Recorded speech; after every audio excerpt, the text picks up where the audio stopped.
Chapter 3 of the book of Exodus, into some of the more famous stories here. This one has probably some of the more famous stuff in it. This one and probably the next few chapters, most people are familiar with, whether you watch the cartoon Prince of Egypt from Disney or Cecil B. DeMille's 10 Commandments. This is the area that they're talking about, basically. So let's get into chapter 3. The Lord appears to Moses at the burning bush. Moses is called to deliver Israel from bondage. The Lord identifies himself as the God of Abraham, Isaac, and Jacob, and as the great I am. There's some meaning behind that one. He promises to smite Egypt and bring his people out with great wealth. So some pretty interesting things we get to learn here. There's some great stuff. All right, verse 1. Now Moses kept the flock of Jethro, his father-in-law, the priest of Midian, and he led the flock to the backside of the desert and came to the mountain of God, even to Horeb. So these are all Jethro, Midian, Horeb, all in the Bible dictionary if you want to learn a bit more about those. An interesting question that you can think of with this is, how well do we act on the callings we are given? So just kind of something to think about with this chapter, about your own life. Verse 2, the angel of the Lord appeared unto him in a flame of fire out of the midst of a bush. And he looked, and behold, the bush burned with fire, and the bush was not consumed. So he's over this Mount Horeb, called the Mountain of God, and he sees a burning bush, basically. And he's like, wait, it's not being consumed. What's going on? So verse 3, and Moses said, I will now turn aside and see this great sight, why the bush is not burnt. So he's realizing that bush isn't burning, like it's not breaking down and things like it normally would if it's on fire. So there's something going on here. Verse 4, when the Lord saw that he turned aside to see, God called out to him out of the midst of the bush and said, Moses, Moses. And he said, here am I. So you got to admit, that would be strange to be standing there, looking at this bush going, why is it not burning? It looks like it's burning, but it's not burning. And then to hear your name called. He's like, whoa, here am I. What's going on? Verse 5, and he said, this is the Lord speaking, of course, draw not nigh hither. Put off thy shoes from off thy feet, for the place whereon thou standest is holy ground. Moreover, he said, I am the God of thy father, the God of Abraham, the God of Isaac, and the God of Jacob. And Moses hid his face, for he was afraid to look upon God. So Moses probably got on the ground, basically, and laid down because he was afraid of this. Oh my gosh, this is God speaking? I shield my face so I don't burn to death or die from looking on God. And the Lord said, I have surely seen the affliction of my people which are in Egypt, and have heard their cry by reason of their taskmasters, for I know their sorrows.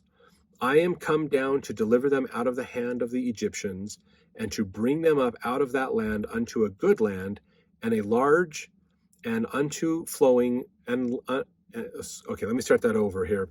To bring them up out of that land unto a good land, and a large, unto a land flowing with milk and honey, unto the place of the Canaanites, and the Hittites, and the Amorites, and the Perizzites, and the Hivites, and the Jebusites. Most of those are in the Bible dictionary too. You can look those different groups up. So this is the Lord saying, I've heard the cries of my people. It is time for me to bring them out of Egypt, basically. Time to fulfill the prophecy given to Jacob. Now therefore, verses 9, behold, the cry of the children of Israel is come unto me, and I have also seen the oppression wherewith the Egyptians oppress them. Come now therefore, and I will send thee unto Pharaoh, that thou mayest bring forth my people, the children of Israel, out of Egypt. So we know Pharaoh has changed hands since Moses left. So he's probably not aware that there's a new Pharaoh in town, basically in Egypt. But God is now calling him to go back to Egypt and bring the children out, basically. So Moses said unto God, who am I that I should go unto Pharaoh, that I should bring forth the children of Israel out of Egypt? So Moses is going, why me? Basically, why did you pick me to do this? What's going on? I'm not anybody. I'm not important. Verse 12, and he said, certainly I will be with thee, and this shall be a token unto thee that I have sent thee. When thou hast brought forth the people of Egypt, ye shall serve God upon this mountain. So the Lord's going, I'm going to give you a sign that they will know that you are there as my servant. So verse 13, Moses said unto God, Behold, when I come unto the children of Israel, and shall say unto them, The God of your fathers has sent me unto you, and they shall say to me, What is his name? What shall I say unto them? So he's looking for this symbol, like what is your name, so that I can tell them when they ask me. Verse 14, and God said unto Moses, I am that I am. And he said, Thus shalt thou say to the children of Israel, I am, has sent me unto you. Now, this is something that's important to consider, this word I am, okay? Something here, there's actually, let's see, John 8:58. Let me pull up some scriptures here, and we will jump into the New Testament, to the book of John, chapter 8, verse 58, as a reference in the New Testament about this.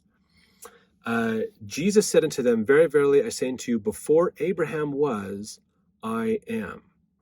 So this term I am is used here in the Greek. It's identical with the Septuagint, which is the Jewish Bible, which identifies Jehovah. So what this means, basically, the word we have this word, it says I am to us, basically. But it actually means Jehovah. So when you look at the words together and how it translates, it's actually Jehovah. So that is what I am means. Not that I am me, but the word I am actually is Jehovah. So when you look at this, realize that's what it's talking about. And so in John, Jesus basically helps the people to understand he is Jehovah. Jesus of the New Testament is the Jehovah of the Old Testament. Same person, basically. So he identifies himself here in Exodus 3:14 as I am. And so that's how they know him, as Jehovah. That's their God, basically. Verse 15, Now God said, moreover unto Moses, Thus shalt thou say unto the children of Israel, The Lord God of your fathers, the God of Abraham, the God of Isaac, and the God of Jacob, has sent me unto you. This is my name forever, and this is my memorial unto all generations. Go and gather the elders of Israel, and say unto them, The Lord God of your fathers, the God of Abraham, of Isaac, and of Jacob, appeared unto me, saying, I have surely visited you, and seen that which is done to you in Egypt. And I have said, I will bring you up out of the affliction of Egypt unto the land of the Canaanites, and the Hittites, and the Amorites, and the Perizzites, and the Hivites, and the Jebusites, unto a land flowing with milk and honey. So he says, we're going to take you out of this land, which would be to them, that's the fulfilling of the prophecies from Jacob and Joseph, that we'll go back to the land of Canaan, the land of their inheritance. That's what Abraham was given, as that area.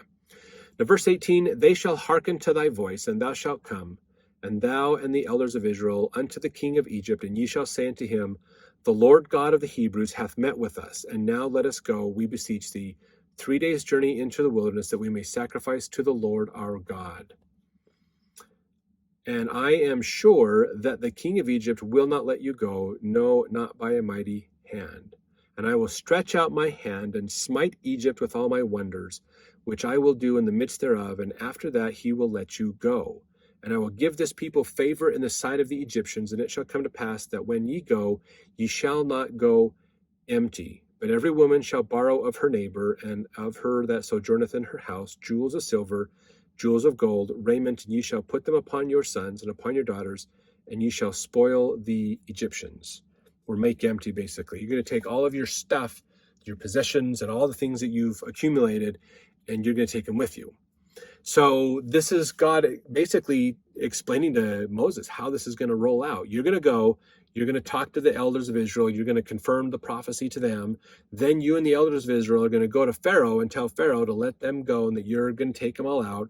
Pharaoh's going to say no, that I'm going to perform miracles to help change his heart, to get this to adjust. And then you're going to come back out, and then you're going to bring all of your stuff with you, basically. So it's really going to wreck Egypt from an economic standpoint, to lose not only those many people, but the riches of the Hebrews and all those that come with them, and they're going to leave. basically Egypt, and go 3 days and to offer sacrifices. So the Lord is explaining this to Moses and laying this all out. So we have to check in the next chapter what happens, what is Moses' response back. So stay tuned for that one.